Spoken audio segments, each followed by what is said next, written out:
Hey guys, welcome back to our channel.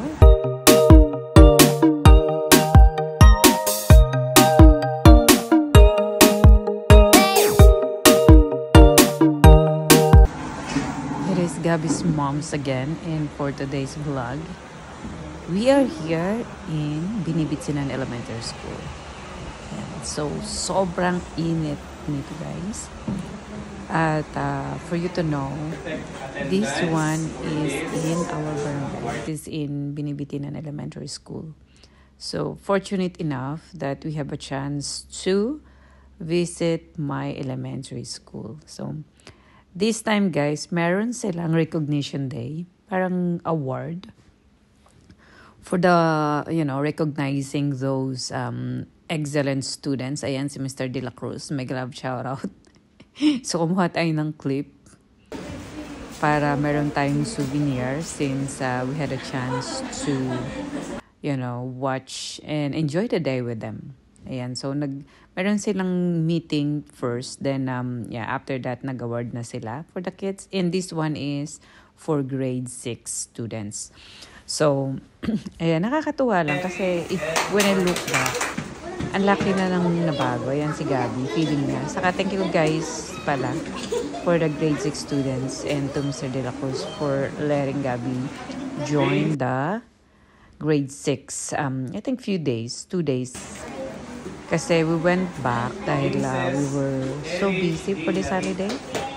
But I didn't do few things that I need to go back for another few days before we went back here in Canada. Ayan, so may mga parents dyan, tapos may mga bata, and of course, congratulations to my niece.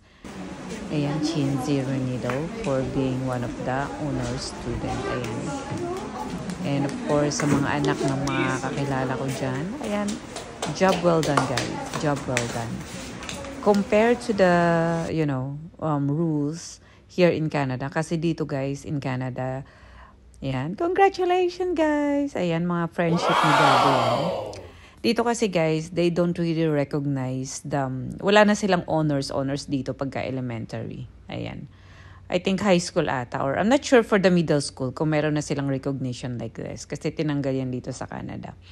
But of course, in the Philippines, it is a big deal, diba? But masasabi ko lang guys, with honors or without honors, do your best. Kasi hindi ko sinasabi na it's not important. It is very important that, people will recognize what you can or what you can't do.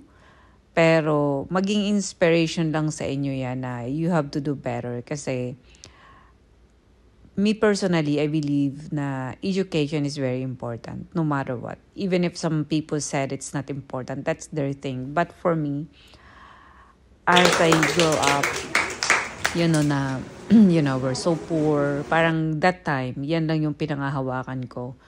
Na naniniwala ko na if I study harder, I know things will get better later on. So, sa mga parents na andyan, congratulations. At siguro, hi Clarence, ayan, kaibigan ni Gabby, napaka-sweet na bata. Na magkaroon ng inspiration. Pero, at the same time, ayan, basta support lang natin yung mga anak natin kasi usually yun naman yung first thing na ginagawa dapat ng mga parents. Ayan. At ano pa ba? Kaya nakakatuwa lang kasi it's been a while since I go back. I think that was 6 years ago nung umuwi kami ni Gabby. At ang napakabait na Sir Marlon, ayan, maraming salamat po sa for allowing Gabby to sit in para ma-experience niya ang grade 6. Although she's only grade 4. Kasi na-miss ko yung yung recognition ni Kuya Ino. Yung sa grade 4. Kasi sobrang init, hindi ako makalabas. Sobrang init niyan guys. And of course, good to see my friends. Ayan, si Ma'am Rona at saka si Bitsy. Yun yung mga kakilala ko dyan before. Kasi ang dami ng mga teachers na hindi ko talaga guys kilala. At ang dami ng tao na hindi ko talaga kilala na. So, ayan ang mga mommies, mga students. Kasi nag-meeting pa sila. Hindi ko kilala yung ibang mga bata guys ha. So, ayan. I hope this ones reminds you na kahit gaano kahirap yung buhay, basta kailangan lang. Para kayong mabuti at alam mo yun, i-prioritize nyo kahit gaano kahirap. Gawin yung sandigan yung hira para mas magpurso kayo sa inyong buhay. Kasi gano'n ang buhay. You have to learn how to fight. At maging matatag, makinig kayo sa mga parents ninyo at makinig kayo sa mga teachers ninyo. Kasi along the way, yung pa rin yung makakatulong. Saka yung hunger ninyo to do something and to change something na one day magiging maayos rin kayo. Kasi wala namang permanent sa mundo. Sipagan nyo lang mag-aral, ayan, wag muna mag-asawa. Ayan na naman to si auntie nyo, hey?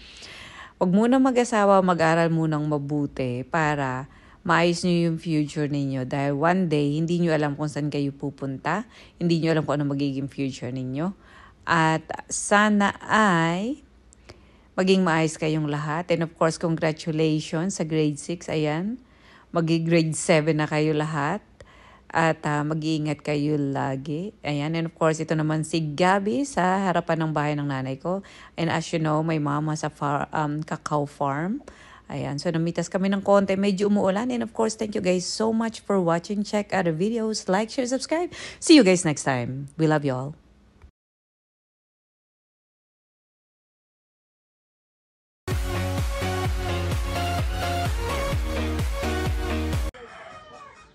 Yun na may laging may load yung yung isang phone. At yun ay unlimited na nalulubat lang madali kaya hindi ko pinapagamit kay Gabi.